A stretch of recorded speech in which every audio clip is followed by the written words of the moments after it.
domínio da guerra todas as sextas-feiras com o Major-General Arnaud Moreira. Major-General, bom dia. Olá, muito bom dia, um grande abraço para Aveiro também. É verdade, obrigado antes de mais por ter vindo a Aveiro, é um gosto recebê-lo aqui no nosso estúdio. Major-General, a semana ficou marcada pela Cimeira da NATO de Vilnius. A Ucrânia, como sabemos, era o tema central da reunião, sobretudo as questões relacionadas com a sua adesão, mas houve outros temas importantes, como a entrada da Suécia na Aliança Atlântica e o reforço da dissuasão. A pergunta que lhe coloco é: que balanço podemos fazer sobre os resultados alcançados nesta cimeira? Bom, eu julgo que a melhor palavra é sucesso. E eu não poupo neste adjetivo, sobretudo tendo em conta aquilo que é o enquadramento desta cimeira. Esta cimeira não decorre num tempo vulgar, esta cimeira decorre num tempo de guerra em que a NATO, os países da NATO, a União Europeia, o G7, estão profundamente envolvidos naquilo que é o necessário apoio às ações militares por parte da Ucrânia. E, portanto, neste contexto muito difícil de articulação de tantas vontades, é natural que houvesse, à partida, um conjunto de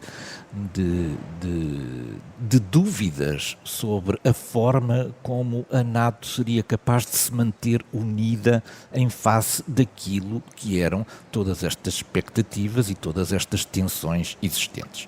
E, portanto, eu julgo que sucesso é uma palavra que se pode utilizar para esta cimeira. Eu gostaria de centrar, digamos, esta análise do sucesso em três dinâmicas distintas. A primeira é uma dinâmica de natureza política. Depois, também uma dinâmica de natureza geoestratégica. E, finalmente, a dinâmica da dissuasão. Eu começaria pela política. Uma organização como a NATO é uma organização de natureza política ou militar. Isto significa que ela persegue também objetivos de natureza política. Ora, esses objetivos de natureza política podem ser avaliados de duas formas. Uma das formas são os resultados a que chega a cimeira, sobre isso falaremos depois. Mas o outro são os sinais políticos que resultam destas cimeiras. E este sinal político é muito importante, porque é em face deste sinal político que se organizam depois as respostas, nomeadamente as da Federação Russa. Isto é, se houver aqui um sinal de fraqueza, naturalmente que este sinal de fraqueza é depois amplificado pela Federação Russa no sentido de obter, no domínio do sistema internacional, um conjunto de vantagens significativas que possa explorar. Ora, a NATO afirmou-se deste ponto de vista através de um sinal político de grande unidade. E isso é particularmente importante. Ela demonstrou que mantém aberta a sua política de portas abertas, mostrou um sólido apoio e continuado e determinado à Ucrânia, e foi capaz de já ter integrado a Finlândia há pouco tempo e esperamos agora com o levantamento do veto por parte da Turquia e das reticências por parte da Hungria, que a Suécia venha a ser também um elemento da aliança. E, portanto, do ponto de vista político, parece-me que o sinal não poderia ter sido mais forte do que aquilo que foi. Depois, do ponto de vista da geoestratégia, esta cimeira tem uma dimensão absolutamente extraordinária, porque vamos ver, quando nós olhamos agora para aquilo que é o flanco norte da Europa, portanto, tudo aquilo que fica a norte do Báltico, o que nós notamos é que pela primeira vez a NATO possui uma continuidade territorial que vem desde o Mar do Norte, Noruega, Suécia, Finlândia, até chegar à fronteira, encostar-se à fronteira da Rússia. Ora, isto não existia, esta continuidade territorial. E isto é um polo de poder imenso. Primeiro, pelo controle que pode exercer sobre o Báltico. Depois, porque constitui uma eventual base de poder relativamente a um assunto que, por enquanto, ainda está adormecido, mas que será certamente desperto, que é a questão do Ártico. E, portanto, o posicionamento no flanco norte, nestes países todos da Aliança Atlântica, vai torná-lo certamente também um ator no Ártico. E, finalmente, porque é através desta continuidade de natureza territorial que vai ser possível garantir também, aumentar a segurança dos países bálticos, que passam a ter agora aqui uma retaguarda estratégica muito bem apoiada. Por outro lado, a Turquia também se tornou mais assertiva em relação à Rússia, o que significa que a Federação Russa sai muito diminuída do ponto de vista estratégico, geoestratégico desta cimeira. E, finalmente, o reforço da dissuasão. Porque a adesão de 2 países à NATO é sempre um reforço, mas quando esses países são eles em si também potências de natureza militar, esse reforço é muito significativo. E, para além disso, a Aliança tornou a garantir uma presença militar mais forte no flanco leste. Portanto, parece-me que, reunindo este conjunto muito grande de elementos, podemos dizer que foi efetivamente um grande sucesso para a Aliança. Volodymyr Zelensky tem razões para sair satisfeito desta cimeira da NATO. Ele pareceu um bocadinho desiludido na véspera da cimeira, mas depois bastante mais satisfeito no seu encerramento. Afinal, o que é que ele leva de volta para Kiev, dentro da sua mala, Volodymyr Zelensky? Bom, Zelensky não se pode queixar. Na verdade, ele entrou um pouco irritado, mas ele saiu muito satisfeito. Ele leva uma mala cheia. Eu não sei se ele vai conseguir fechar a mala. Tenho a impressão que vai pedir malas emprestadas em relação àquilo que leva e que provavelmente até nem estaria à espera. Bom, a irritação de Zelensky percebe-se perfeitamente. A irritação inicial. A irritação inicial tinha a ver com o facto de se ter criado uma certa expectativa que na verdade era impossível de acontecer, de se marcar desde já uma data para a adesão da Ucrânia. Ele gostava de ter fixado essa data porque ele sabe, tão bem como nós, que o conjunto de compromissos políticos depende do enquadramento político de cada altura e que, portanto, um compromisso político hoje não vale a mesma coisa num outro enquadramento daqui a uns meses. E, portanto, ele gostava que, do ponto de vista formal, já houvesse uma data. Simplesmente, esta data era impossível de fixar. E é impossível de fixar por causa de 2 outras datas. Uma dessas datas é o final da guerra. Quer dizer, todos nós sabemos que é absolutamente impossível um país aderir à NATO quando está ainda a viver uma situação de guerra. Mas, como nós não temos data para isso, também não podemos fixar uma data de entrada com base nisso. A outra data é a data das eleições norte-americanas. Joe Biden não quer de forma alguma que o tema da Ucrânia venha a prejudicar a sua candidatura presidencial. E, portanto, nesse sentido, tudo fará para que o tema da entrada da Ucrânia permaneça um pouco neste limbo cinzento de que, sim senhores, está garantida, não sabemos ainda quando. E, portanto, Zelensky sai daqui certamente com uma mala muito cheia, para além de coisas visíveis, sai também daqui com um conjunto de outros compromissos que nós não conhecemos, que não foram apresentados na esfera pública, mas que certamente lhe dão a tranquilidade e, sobretudo, as garantias de segurança e de apoio continuado que ele necessita nesta sua missão muito difícil de liderar um país em guerra. Antecedendo a Cimeira da NATO que aconteceu em Vilnius, o tema das munições de dispersão, vulgarmente designadas bombas de fragmentação, prometeu aquecer o debate entre os aliados e depois até desapareceu. Os Estados Unidos deviam ou não ter fornecido este tipo de armas à Ucrânia? As armas já foram entregues. Portanto, já se encontra... Já. As armas, neste momento, este tipo de munições já estão na posse operacional das forças ucranianas. Bom, o que houve aqui foi uma espécie de rasteira que se procurou, de armadilha, eu diria talvez, uma armadilha de tropeçar que foi metida no caminho dos países da Aliança Atlântica. Não nos podemos esquecer que há poucos meses o que é que estávamos a discutir? Furiosamente a questão do urânio empobrecido nas munições. Onde é que já vai essa discussão? Essa discussão desapareceu completamente. E esta discussão também vai desaparecer, porque entretanto vão aparecer outras coisas.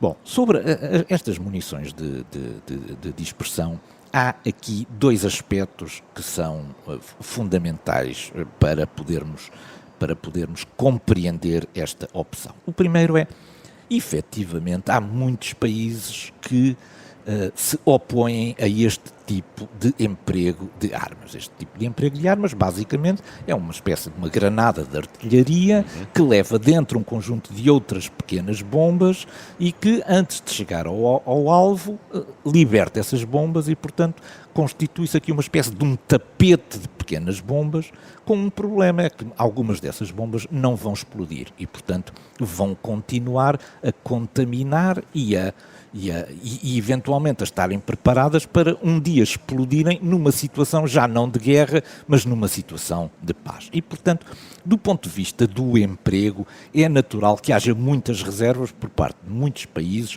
sobre o fornecimento deste tipo de material. Mas, na verdade, do ponto de vista da moral, também é verdade que a Federação Russa já utilizou este tipo de bombas. Portanto, o que nós estamos a fazer é dizer: bom, a Rússia pode empregar, mas a Ucrânia não pode empregar. E, por outro lado, o que é que tem feito a Rússia desde o início da operação? Tem semeado todos os campos agrícolas e as estradas agrícolas da Ucrânia de minas. Ora, as minas são exatamente dispositivos que estão prontos para explodir quando vier a paz também. Isto é, nós não podemos apenas ficar preocupados com estas bombas que não vão explodir. Temos que perceber que já há imensas bombas por explodir, nomeadamente as minas colocadas pela Federação Russa, que estão nos campos ucranianos. Portanto, vai ser preciso uma tarefa absolutamente gigantesca para poder desminar a Ucrânia logo que houver condições para isso. Temos ali trabalho para uma geração. Temos. E com apoio internacional, porque sozinhos os ucranianos não vão ser capazes de o fazer. Tem havido escassas notícias sobre a progressão da contraofensiva ucraniana. Que ponto de situação se pode fazer sobre a evolução dos combates no sul da Ucrânia e também na região do Donbass? Sim, há dois aspectos aqui importantes. O primeiro é que isto deixou um bocadinho de ser notícia em face daquilo que era a cimeira da NATO e as suas conclusões e os seus desenvolvimentos. Mas, por outro lado, também é verdade que estes avanços territoriais ucranianos têm sido feitos a um ritmo relativamente lento. E relativamente lento porque a Ucrânia está muito preocupada com as condições de segurança. Isto é, não entrar em manobras de natureza muito arriscada, da qual possam resultar perdas muito significativas, sobretudo em meios humanos, porque a Ucrânia tem uma especial preocupação pela preservação das condições dos seus soldados. Isto é, a Ucrânia não está com o mesmo espírito que está o grupo Wagner, que lhe permite perder para conquistar 50 km quadrados 20 mil homens. Isso do ponto de vista russo pode ser aceitável, mas isto, do ponto de vista ocidental não é absolutamente aceitável. E, portanto, tem havido uma preocupação da Ucrânia em garantir a segurança, mesmo que isso seja feito à custa de uma menor progressão. No entanto, essa progressão tem sido continuada. A verdade é que nas 5 semanas de contraofensiva, a Ucrânia já recuperou tanto território quanto aquele que a Rússia ocupou durante 6 meses. Portanto, podemos dizer que não é o ritmo que todos gostaríamos, mas na verdade este é um ritmo muito superior àquele que foi o ritmo a que a Federação Russa ocupou territórios na Ucrânia. Muito bem. Vamos então à nossa cortina de fumo de hoje.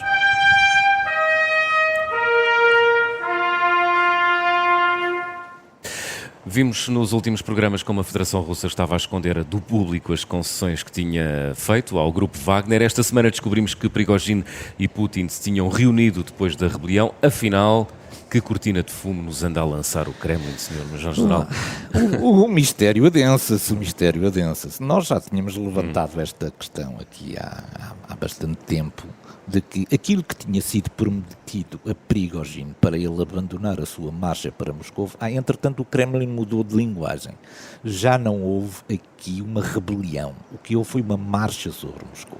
Uma coisa diferente. Uma marcha é uma coisa diferente do que uma rebelião. E, portanto, o que nós tínhamos na altura já previsto é que, na verdade, uma coisa foi aquilo que foi comunicado, outra coisa foi aquilo que aconteceu, e aquilo que aconteceu certamente foi ter prometido a Prigozhin um conjunto muito grande de vantagens, de facilidades que, na verdade, ele procura explorar. Bom, a semana passada nós tínhamos já trazido aqui este tema com uma afirmação de Peskov de que a Federação Russa não sabia onde andava Prigozhin, não lhe interessava onde andava Prigozhin e também não tinha meios para saber onde andava Prigozhin. Ora, parece que Prigozhin estava no Kremlin nesta altura e, portanto, esta história está cada vez adensa-se em mistério. E está toda ela mal contada. Está toda ela mal contada. É um conjunto de mentiras sobre mentiras e nós também começamos a ficar aqui um bocadinho perdidos. Também há quem duvide que Prigozhin ainda esteja vivo, porque não nos podemos esquecer. Sim.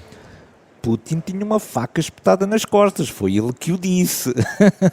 E, portanto, eu não sei se ele não terá, entretanto, já devolvido também a faca sobre as costas de Prigozhin. Quem sabe, a mentira e a dissimulação fazem parte há muitos anos da estratégia russa. O João General sabe isso melhor do que eu.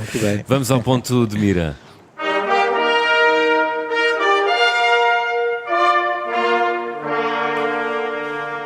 Hoje colocamos o nosso ponto de mira precisamente sobre a Federação Russa, que conheceu, para lá da posição assertiva da Aliança Atlântica em Vilnius, um conjunto significativo de más notícias. O que é que aconteceu esta semana que irritou tanto a Rússia? Bom, foram más notícias e más notícias e más notícias. Esta semana não trouxe nenhuma boa notícia para Vladimir Putin. Então. E no centro disto, e para começar a semana, começou a posição turca a oscilar outra vez daquilo que era um embaraçoso equilíbrio entre a Ucrânia e a Federação Russa e a pender muito mais para o lado ucraniano. A Turquia deu esta semana um conjunto de passos muito visíveis na sua aproximação à Ucrânia. Vejamos alguns desses passos. Primeiro, recebeu Zelensky com grande simpatia. Depois, assinou com Zelensky um protocolo para o fabrico de UAVs na Ucrânia. Depois, para desespero da Federação Russa, libertou os comandantes ucranianos que estavam presos na Turquia e que tinham sido feitos prisioneiros na sequência das ações sobre Azovstal. E depois veio, ainda em vésperas da Cimeira, dizer o lugar da Ucrânia é na NATO. Isto é, na verdade, um enorme desplante de Erdogan em relação àquilo que eram as expectativas de Vladimir Putin. E depois, Vladimir Putin também esperava que a Ucrânia oferecesse uma certa resistência, que continuasse essa resistência no que diz respeito à adesão da Suécia. E isso não se verificou. A Turquia deixou cair essa questão. E, portanto, todas aquelas que eram as expectativas que tinham sido geradas por parte de Moscou em relação àquilo que eram dois membros da NATO, mas que tinham tido posições menos alinhadas, como a Hungria e como a Turquia, acabaram por se não concretizar. Mas ainda por cima houve também outras notícias também muito desagradáveis. Uma delas foi que Zelensky foi visitar a Ilha da Serpente. A Ilha da Serpente, como nos lembramos, é uma espécie de um ícone da resistência ucraniana, não é? Portanto, foi ali que, perante um cruzador da Federação Russa, os guardas que estavam ali se recusaram a render logo no início das operações. Depois, Zelensky voltou, desembarcou e foi pôr uma bandeirinha na Ilha da Serpente. Um ato bem provocatório. Bem provocatório este. Depois, o segundo. A NATO afirmou que o lugar da Ucrânia é na Aliança Atlântica. É claro que não se comprometeu com uma data, não se comprometeu com uma data, mas já o afirmou.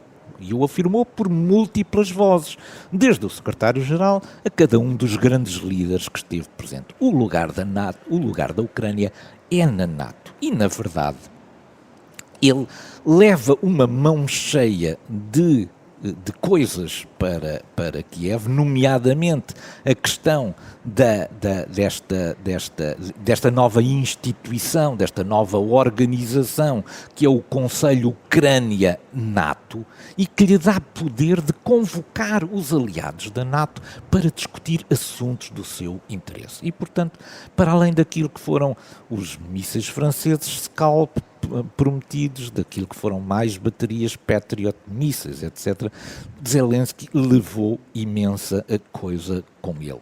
E levou também, e isto para terminar, uma piada que Joe Biden disse. E esta piada, Joe Biden gosta muito de dizer em tom descontraído um conjunto de verdades que são muito importantes e significativas do ponto de vista da análise do sistema internacional. Pois Joe Biden, na entrevista que teve depois da conversa que teve com Zelensky perante os jornalistas, perguntaram a Joe Biden, mas afinal gostaria e quando é que gostaria de ver a Ucrânia entrar na NATO? E Joe Biden disse, num tom de brincadeira, que 1h20 depois de terminar a guerra. Ou seja, o tema não poderia ser mais claro. Não poderia ser mais claro que isto. Isto é, logo que houver condições para o fazer, a Ucrânia será admitida na NATO. Muito bem. Major General, foi um gosto. Foi Bom um fim de prazer. semana. Mais um grande abraço a Aveiro outra vez.